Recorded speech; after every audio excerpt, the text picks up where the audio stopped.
ये अलग है वो अलग है क्या? दोनों अलग अलग है? दोनों अलग अलग है क्या? ना एक है, एक में है।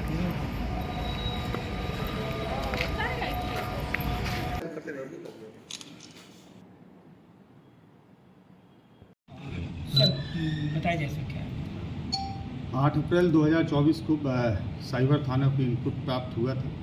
उस इनपुट के आधार पे साइबर डीएसपी श्रीमती सीमा, वहाँ के इंस्पेक्टर जन्मेजय राम और कांस्टेबल देवेश तथा साइबर थाने की पूरी टीम के द्वारा यहाँ मुजफ्फरपुर में सिवाई पट्टी थाना अंतर्गत एक जगह छापेमारी की गई थी।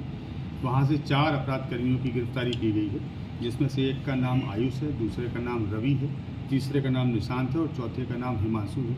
इन चारों ही अभियुक्त कर्मियों के पास से एक लैपटॉप और कुछ मोबाइल जब्त किए गए। जब इनके लैपटॉप और मोबाइल की जांच की गई तो ये चारों ही अपराध कर्मी एक साइबर फ्रॉड की प्रक्रिया में संलिप्त पाए गए।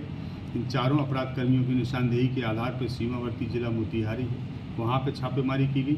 वहाँ पे छापेमारी करके 3 लोगों की गिरफ्तारी की गई, जिसमें से एक अपराध कर्मी का नाम रोशन है, दूसरे का नाम निहाल है और तीसरे का सम्मी कुमार है।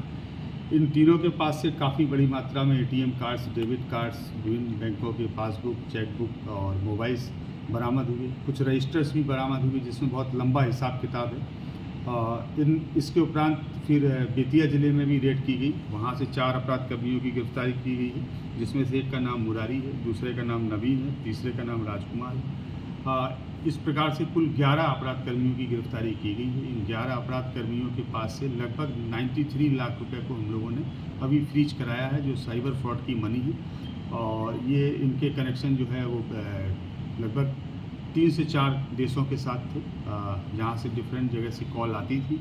कॉल आने के बाद में इन लोगों के और इनके परिचितों के अकाउंट्स में पैसे आते थे और उस पैसे का ट्रांजैक्शन जो है करते थे। एक निश्चित अमाउंट की राशि कमीशन के रूप में लेके ये लोग बाकी की राशि विदेश भेज देते थे। इन सभी के पास से एक लैपटॉप है, एक टैब है, 36 सिम कार्ड्स हैं, 13 मोबाइल हैं, 21 एटीएम कार्ड्स हैं, बहुत सारे डेबिट कार्ड्स हैं और बहुत सारे ऐसे दस्तावेज प्राप्त हुए हैं, जिससे एक बहुत बड़े गैंग का खुलासा हुआ है। और हम लोगों को इस केस में और आगे फर्दर इन्वेस्टिगेशन करने के लिए बहुत सारे लीड्स प्राप्त हुए। तो किस तरह से सिंडिकेट चलाता था यानी इनके कई प्रकार के आयाम थे, कई तरीके थे साइबर फ्रॉड करने के।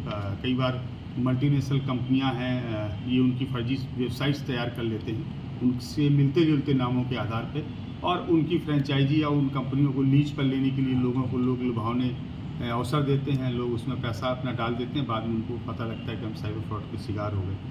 कई बार पब्लिक को कॉल करके बोलते हैं कि पुलिस ने आपके किसी परिजन को गिरफ्तार कर लिया है, उनको छुड़ाने के लिए एक निश्चित राशि का अमाउंट मांगते थे ये लोग। कई बार किसी बड़ी जो कुरियर कंपनी है, कुरियर कंपनी के सर्विस प्रोवाइडर बन के उनके रूप में फ्रॉड का शिकार लोगों को करते हैं। किन किन देशों में सर?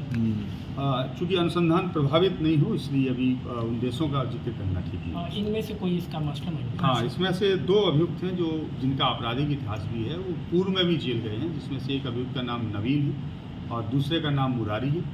ये बिहार के बेतिया से भी जेल गए हैं। इसके अतिरिक्त वर्ष 2023 में मध्य प्रदेश के भोपाल से भी साइबर फ्रॉड में जेल गए।